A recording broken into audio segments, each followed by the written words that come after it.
Department heads, staff, city employees, and citizens of Wilmington, I am pleased to be with you tonight to address the state of our city and to present a budget proposal for fiscal year 2012. Despite our challenges, Wilmington is faring better than many other cities and states that are struggling to erase large deficits and generate additional revenue. That is not to say that we still don't have fiscal problems to overcome. We clearly do, but because we have acted responsibly over the past several years to reduce spending and bring in additional revenue, the burden we face today is much less than if we had not taken these responsible steps. Think about this for a few minutes. If we had not reached out to the state several years ago for a share of new revenues from various sources, and if we had not begun to aggressively collect delinquent taxes and fees, I would be standing before you today with a much gloomier picture in terms of city finances. Our reserves would have been completely depleted, services drastically reduced, and more valued city employees would have lost their jobs. Let there be no mistake, Wilmington is still on the path to a very bright future. Each of the departments of city government has worked very hard over the past 10 years to support the growth of our neighborhoods, downtown, and the riverfront district, and to encourage new and existing businesses to make Wilmington part of their future for years to come. We should be proud of what both branches of government have accomplished together. We have earned more than 16 national awards for a variety of initiatives. We're in the final 2 years of this administration, and it is easy to lose sight of what we have achieved in the past 10 years, especially when our immediate focus is on current economic conditions and other problems. Tonight I am issuing a report on our accomplishments over the past decade. Please take time to read it and know that you have my sincere thanks and appreciation for making Wilmington a stronger and more exciting city that is well positioned to move forward and accomplish even more in the years ahead. That's the end of the gobbledygook on the text. So don't pay any attention after that. You can look if you want, but it's not going to be there. What I want to do is just tell you where we are financially and what's going to happen, and from that point on, I'm getting out of here. First of all, next year's budget, 2012 budget, will be $140,500,000+. There's a proposal for a 5% property tax increase, which will be $3.21 per month on average, and about $32 for each homeowner. Next is that we hope that council will pass the Safer Firefighting Grant. If you don't, it's an additional $500,000 lost to us, which means that we're going to have to find the money or just forget it. So it's critical to the city to get that. I'm proud of the various departments like Public Works, Fire, and Police that have reduced their overtime by 42%. We have looked at our capital budget, which we are coupling with issues that were put in the 2008 and 2010 capital budget, and the new budget is smaller, should save us about $1.3 million.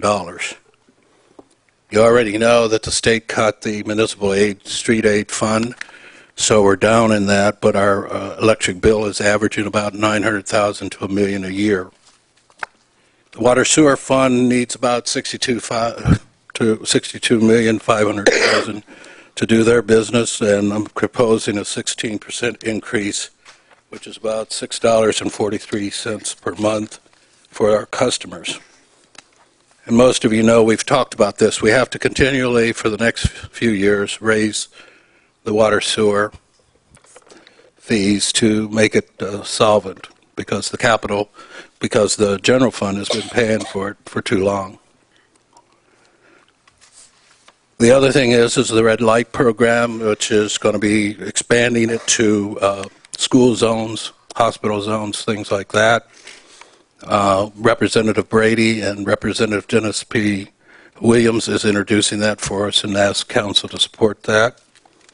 There's also several ordinances that we are proposing. Ordinance that Henry Sapinski also has worked on and Bud Friel has worked on, which is to change our retiree medical program to new hirees must be 65 and apply for Medicare before they can receive our health care. This doesn't save us money in the immediate sense, but it will in the long run. We also have an ordinance to place all new non-uniform hirees as of July 1 into the state Delaware county and municipal pension plan, which will also save us money from having to keep our own pension plan. It will wipe it out. The police and the fire are already in the state plan. We're also asking 320 Union to sit down and to negotiate a better weather condition rather than this 45-degree and raining and all, and the garbage and the recycling is not collected. So we hope to get a fair figure in there that makes sense. We're also proposing removing 3 holidays, Good Friday, Columbus Day, and President's Day. We're eliminating the 4th of July celebration, which runs about $90,000 to $125,000 a year to operate. Also would like to thank Attorney General Beau Biden and Governor Markell for working with us on the social service side and also the law enforcement side. And it's been a very good partnership thus far between the two of them. The FOP Lodge, Lodge 1, I'd like to thank them for contributing more money to the health care costs, and we would like to ask all the rest of the unions to agree to that, because the health care costs are just getting out of whack. It's usually 17% average per year growth. Wage tax is down about $5 million this year. So that's all of the gobbledygook on the budget. I know you guys all agree with everything, and I don't have to say any more, so I can go home. I think that we have to face certain realities. Let me tell you something. If we don't get our act together, eventually, the idea that I'm trying to work on is to save you a lot of grief in the future. The next mayor coming in, if we don't fix these things, is going to have a hell of a problem on their hands. Now, that won't bother me, but it certainly bother you, and it certainly will bother the next mayor. And if we don't do these things, there's a question mark as to how long the city can keep playing games over its own survival.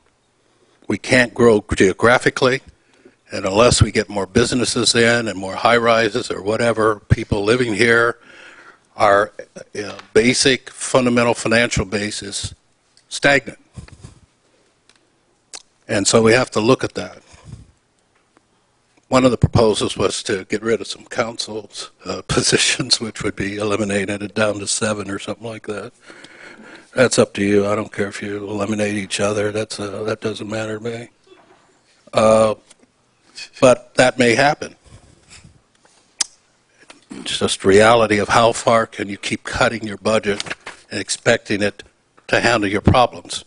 Cutting budgets, any fool can do that. But the consequences of that are different and can be serious and very, very devastating in the long run.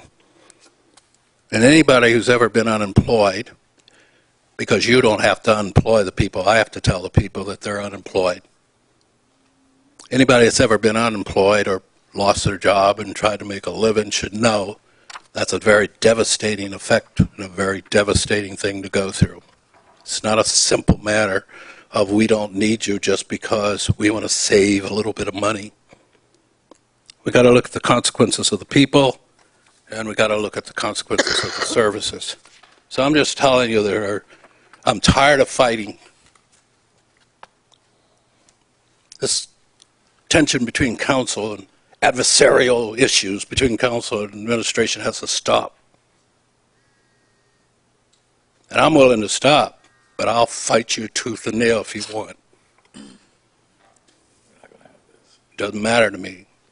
Either you make peace or you don't. You want to have war for 600 more days? Fine, we will have it. And you will have it beyond the 600 days when I get finished with you. You can shake your head. I'm just telling you, every time our department heads have come before, we've had arguments after arguments after arguments over things that sometimes don't even make sense. There's a partnership here that has to be maintained. The roles of government, the legislative branch and the administrative branch, should be working together. 16 years as president of council, not one budget failed. Not one tax credit increase was refused. So we can play politics all we want. The citizens lose in the long run. So this is not in the speech because they don't want to hear me say that. I mean, the staff, they panic because they don't want me to say things that I honestly feel. I can't do that. This is a great city, and we can make it greater, and we can do it together, or we can keep fighting each other and do it piecemeal. But great things have happened over the last 10 years, things that nobody else has done in any other city. And we should be proud of that, and we should work together to make it better. We can talk about crime and how to end crime and all that other stuff, but if we don't look at education, if we don't look at training and employment and housing and all the other factors that come into being that impact upon crime, we're just wasting a lot of time and a lot of hot air firing it at each other. So, I hope I made my points. Not here to smile and be gratiating and all that other nonsense. I want this city to be the best city in the world. We should be a world-class city. We don't need a whole bunch of hokey-okum. And I don't think there's a person in this place that has served as a member of council, as a district council member, as a president of council, and as a mayor. I don't think anybody in here has done that. And there are different roles and different responsibilities. District council members, you know, there's a lot of meetings, a lot of calls. And large people have to worry about the bigger picture. And on this side, we have to worry about everything. So, you can say I fought with past mayors. When I fought with past mayors, it was because there was issues that council members wanted us to fight about. And I fought for that. But I could sit down with any mayor and I could tell him council would pass it or council wouldn't pass it. I didn't have to fight 7 council members to get a vote. So, criticize me, do whatever. Staff, you guys can quit having your heartbeats and, oh, geez, he said these things. Wish he hadn't have done that. Wish he had. The hell with that stuff. Tired of it. These people who work for this city do a great job. They deserve to be treated as professionals and be treated right. I can't give them what they want or what they deserve, but they certainly deserve respect because the citizens of this city have gained by the fact of their working and doing their jobs well.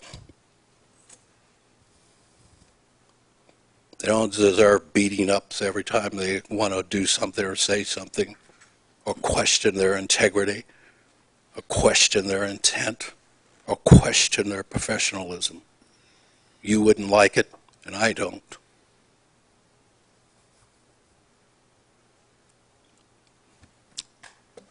President, I'm finished.